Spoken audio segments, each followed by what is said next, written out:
I-discuss muna natin ang current situation para malaman natin kung para sa iba ang reading o hindi. Dito ang side mo at dito naman ang side ng the person. So, current situation sa side mo.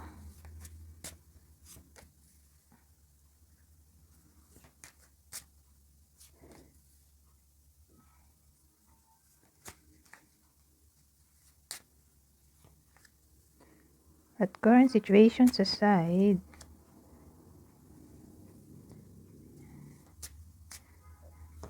ng other person.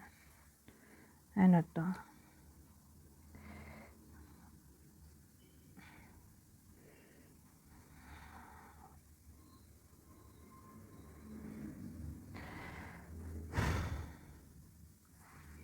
So, sa side mo, ano to? Parang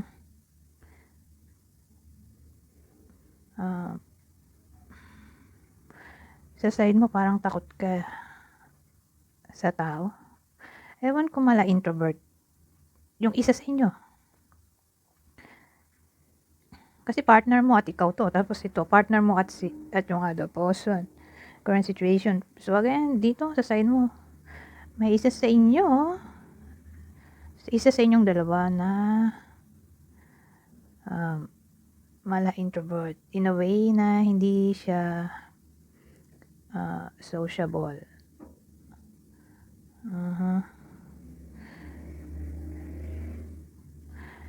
Ewan ko, ang dating sa akin, mukhang di na may isa sa inyo na hindi na interested. Hindi ko nga lang masabi kung sino pa sa ngayon.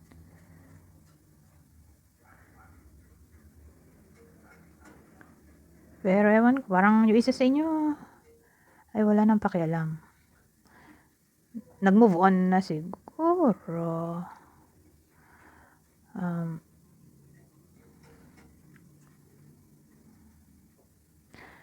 Siguro may isa sa inyo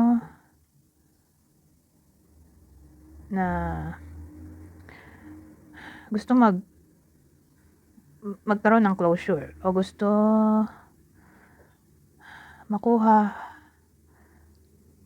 ang clarity. So, ikaw siguro to. Ikaw siguro yung niloko at ikaw yung tawag dito, gusto ng sorry. So, gusto mo siyang mag-sorry sa iyo.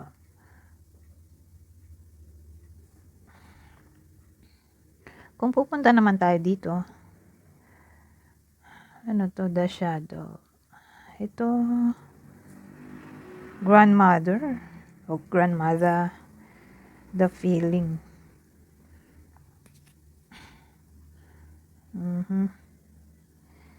The shadow. So, ang dating sa akin, sa connection nila, may isa na para bang self-sabotage.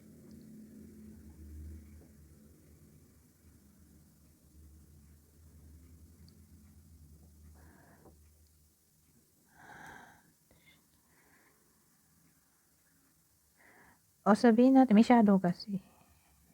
So, iniisip ko, shadow.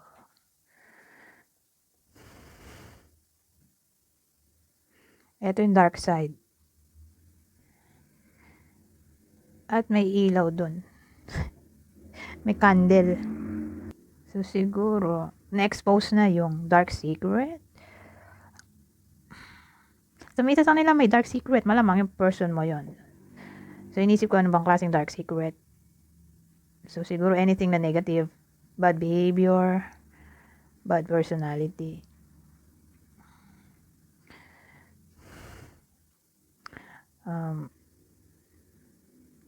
Ano pa ba?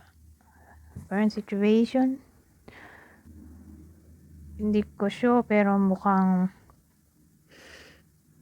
hindi rin maganda yung takbo ng connection nilang dalawa ngayon. Kasi kung sa iyo, sa side mo may someone na walang interest dito rin eh. Ano yan?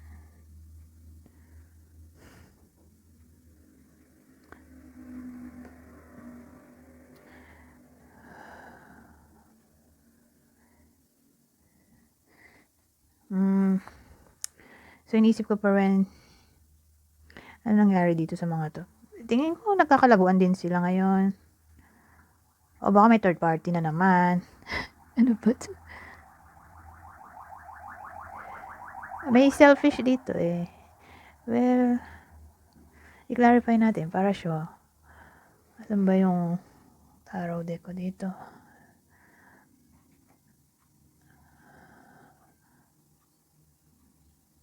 Wait lang. Gamitin natin tong deck na tarot na may cheat code para mabilis. So, sino yung walang interest dito? Sa iyo mukhang ikaw. Ay, mukhang ikaw. Siya yung walang interest sa iyo. Dito, sino yung nagloloko? Kung wala siyang interest sa iyo, sino yung nagloloko dito? Kasi parang may dark side dito. May candle. Feeling grandmother.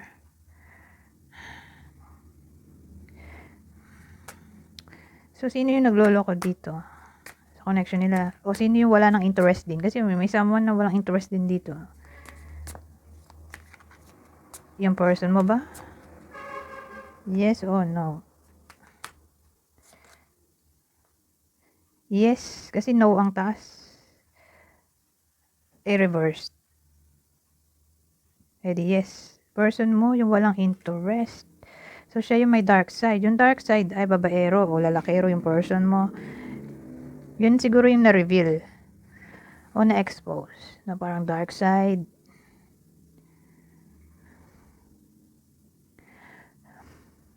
Kasi parang nagkakalabuan din sila. Tingin ko may someone else na naman yung person mo. Kaya yan. Nagkakalabuan din sila. Pero, tingnan natin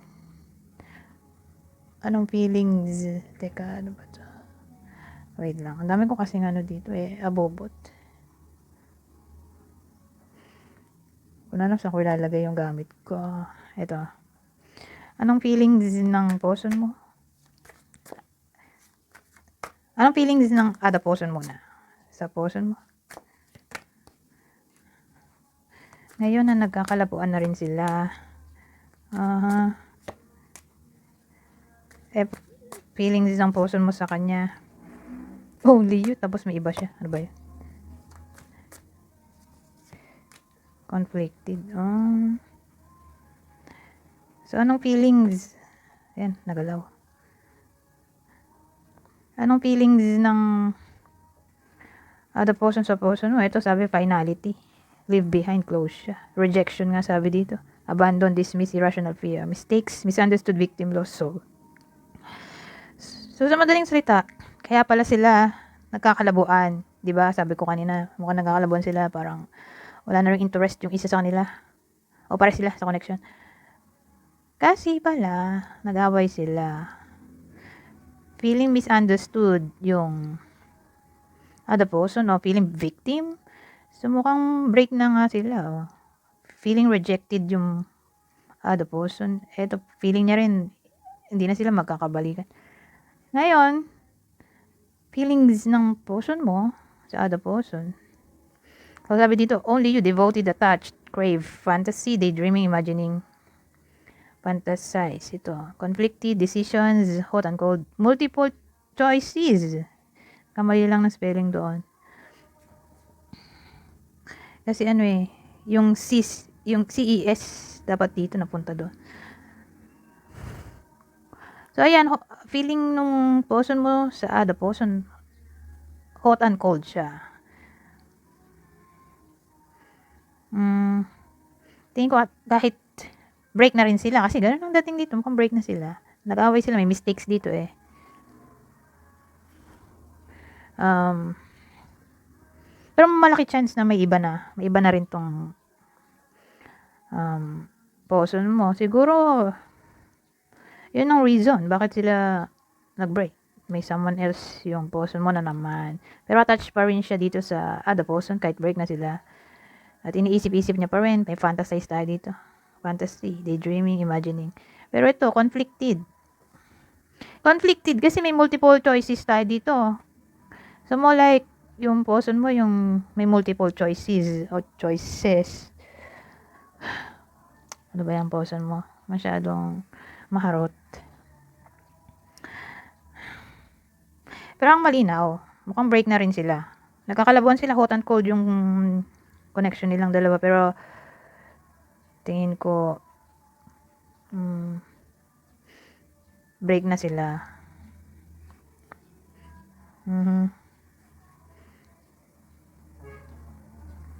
Anyways, para malaman natin kung para sa ibang reading o hindi, magbibigay ako ng clue. Magbibigay ako ng 6 na clue, pero wag masyado mag-pay attention dito dahil dagdag info lang ang mga to. Ang clue ay pwedeng vice versa. Kunin nyo lang ang clue na sa tingin nyo para sa inyo. So, meron tayo dito, Leo. Ang clue pala natin pwedeng tumama sa iyo, sa person mo at sa other person. Leo, Cancer, Libra. Pisces, Libra ulit. Taurus. So, ulitin ko. Leo, Cancer, Libra, Pisces, Libra, Taurus. Anyways, hanggang dito na lang. Goodbye for now.